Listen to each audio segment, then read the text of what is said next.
एक लेख और एक पत्र के आज इंट्रोडक्शन करेंगे। काफ़ी डिटेल में करेंगे, बतकही नहीं करेंगे, इधर उधर की बातों में नहीं पड़ेंगे, बस कंटेंट पे ध्यान देंगे। तो अच्छे से परिचय को देखिए, अच्छे से सुनिएगा, चीज़ें बिल्कुल भी क्लियर हो जाएंगी क्योंकि आप मेरे साथ पढ़ाई कर रहे हो। भी याद रखना, चैनल ऐसा है ना भाई, ट्रस्टेड चैनल है, विश्वास करके रखो, हर कंटेंट मिल जाएगा। फेंकने वाला चैनल नहीं है ना, ना ही लड़कों को भुलवाने वाला चैनल है, बेस्ट चैनल है। तो एक लेख और एक पत्र आपका चैप्टर है और इसके लेखक हैं भगत सिंह। कौन है मेरे भाई? भगत सिंह। एक लेख और एक पत्र के लेखक भगत सिंह, राइटर। अच्छे से याद हो गया होगा, बहुत बढ़िया। जन्म की बात करते हैं तो 28 सितंबर 1907 को जन्म हुआ था और शहादत यानी मृत्यु 23 मार्च 1931। और शहादत मतलब कि इनको फांसी दे दिया गया था, तो इसलिए शहादत यहाँ लिखाता है 23 मार्च 1931। अच्छे से याद रखना, शहादत भी पूछ सकता है, ठीक है। शहादत भी मेरे भाई पूछ सकता है, और शहादत नहीं पूछेगा तो मृत्यु या निधन करके पूछ सकता है। तो चीज़ें बिल्कुल भी क्लियर करके आपको चलनी है। आगे आपको बताता हूँ। जन्म स्थान की बात करते हैं तो बांगा उनका गांव था। 105 गुगेरा ब्रांच भी देता है, तो ऑप्शन के अकॉर्डिंग चलना है। वर्तमान में लायंस, जो कि पाकिस्तान के अंदर पड़ता है, लायंसपुर। तो यहाँ से चीज़ आपको अच्छे से याद रखनी होगी, ऑप्शन के अकॉर्डिंग आपको चलना है। बिल्कुल भी डरना नहीं है, आप मेरे साथ पढ़ाई कर रहे हो, ठीक है। बिल्कुल भी चेहरे पर क्या होनी चाहिए? मुस्कान होनी चाहिए, बिल्कुल भी, ठीक है। बहुत बढ़िया। आगे देखो, यहाँ पर पैतृक गांव की बात करते हैं, पिता के गांव की बात करते हैं तो कटकड़ कला पंजाब के अंदर जो पड़ता है वहाँ पर था, ठीक है। पैतृक गांव यानी कि पिताजी का गांव जहाँ पर था इनका। और मम्मी का नाम था विद्यावती। तो ये चीज़ें आपको अच्छे से याद होनी चाहिए। मम्मी का क्या नाम था मेरे भाई? विद्यावती नाम था। देखो मैं आराम से कराऊंगा, टेंशन बिल्कुल भी मत लो। मनीष के साथ पढ़ाई कर रहे हो यार, ठीक है, जो कि खुद डेडिकेशन से रहता है और आपको रहना सिखाता है। पिता का नाम है सरदार किशन सिंह। पिता का क्या नाम है? सरदार किशन सिंह।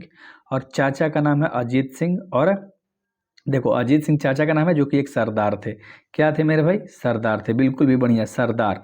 ठीक है, तो अच्छे से याद रख लेना। पिताजी का नाम अजीत सिंह था, जो कि एक सरदार थे। आगे थोड़ा सा हम लोग करते हैं भाई के बारे में। कुलवीर सिंह और कुलतार सिंह, इनके दो भाई थे। कितने? दो भाई थे। एक कुलवीर सिंह और एक कुलतार सिंह। देखो एक ही से नाम है, कू से नाम है, तो याद रखना, कुलवीर और कुलतार। एक तार है, एक वीर है, ठीक है। तो ट्रिक भी काम आता है कभी कभी पकड़ने के लिए। तो दो इनके भाई थे। शिक्षा की अगर हम लोग बात करें, शिक्षा यानी पढ़ाई लिखाई की अगर हम लोग बात करें, तो प्राइमरी शिक्षा अपने गांव बंगा में, है ना, यानी कि अपने गांव में ही पढ़ाई करा था, बंगा जो कि उनका गांव था।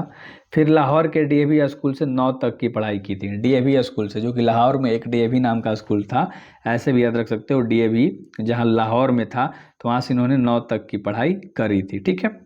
नेशनल कॉलेज लाहौर से। तो अच्छे से चीज़ें याद रख लेना। आगे देखो, कुछ प्रमुख कृतियां हैं इनके द्वारा, मतलब काम है, कुछ लिखा गया है, तो उस चीज़ पे हम लोग थोड़ा चर्चा कर लेते हैं।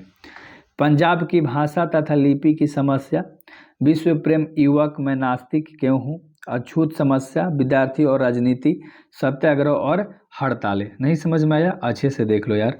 पंजाब की भाषा तथा लिपि का समस्या, सौ प्रेम, ठीक है, ये हो गया। एक युवक, इनके द्वारा लिखा गया था। मैं नास्तिक क्यों हूँ, अछूत समस्या, इन्हीं के द्वारा लिखा गया है। विद्यार्थी और राजनीति, इन्हीं के द्वारा लिखा गया था। सत्याग्रह और हड़तालें, इन्हीं के द्वारा। और बम का दर्शन, इन्हीं के द्वारा। और भारतीय क्रांति का आदर्श, इन्हीं के द्वारा लिखा गया था, ठीक है, भगत सिंह के द्वारा ही। तो ये चीज़ें अच्छे से याद होनी चाहिए।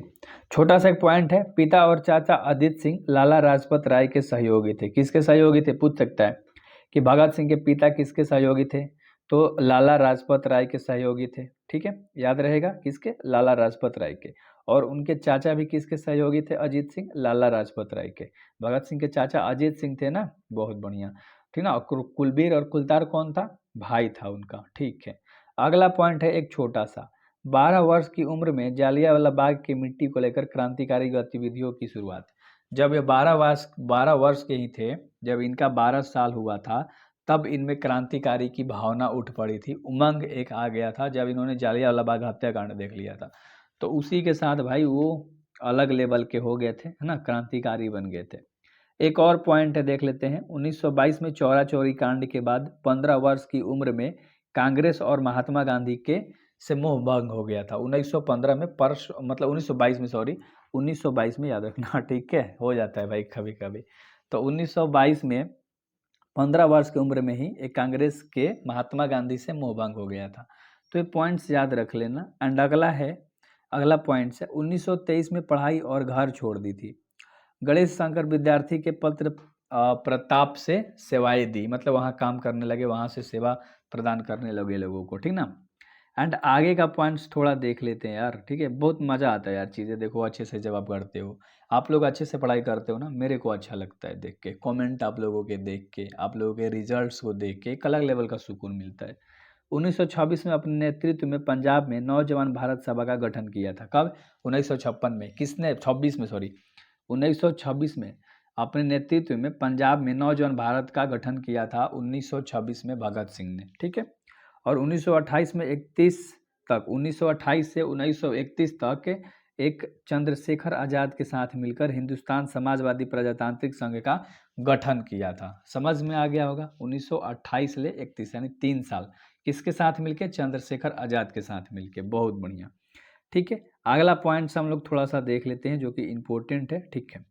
8 अप्रैल 1929 को बुटकेश्वर दत्त और राजगुरु के साथ केंद्रीय असेंबली में बम फेंक दिया था। कब बम फेंका था? ये सबसे इंपॉर्टेंट वाला पार्ट है, याद रखना। 8 अप्रैल 1929 को किसके साथ? बटुकेश्वर दत्त के साथ और राजगुरु के साथ मिलके भगत सिंह ने बम फेंक दिया था, ठीक है। बहुत बढ़िया, नाम याद होना चाहिए मेरे भाई। एंड अगला है अक्टूबर 1926 में दशहरा मेले में हुए बम विस्फोट के कारण 1927 में पहली गिरफ्तारी हुई थी। 1926 में दशहरा के मेले में बम फोड़ दिया था बड़ा सा, और 1927 के अंदर इनको ना गिरफ्तारी हो गई थी, यानी कि गिरफ्तार कर लिया गया था। तो इस तरह से सारे पॉइंट्स मैंने आपको बहुत डिटेल में बताए ना, 5-6 मिनट्स मैंने आपके लिए। तो मैं काफ़ी डिटेल नॉलेज आपको देने के लिए ट्राई करता हूँ कि मैं नहीं चाहता कि बाकी चैनल की तरह आपको बुर्बक बनाया जाए। यहाँ से आपको बेस्ट कंटेंट दिया जाए एंड आप फोड़ दो एग्जाम में। सो बेस्ट ऑफ लक मेरे भाई, डू सब्सक्राइब।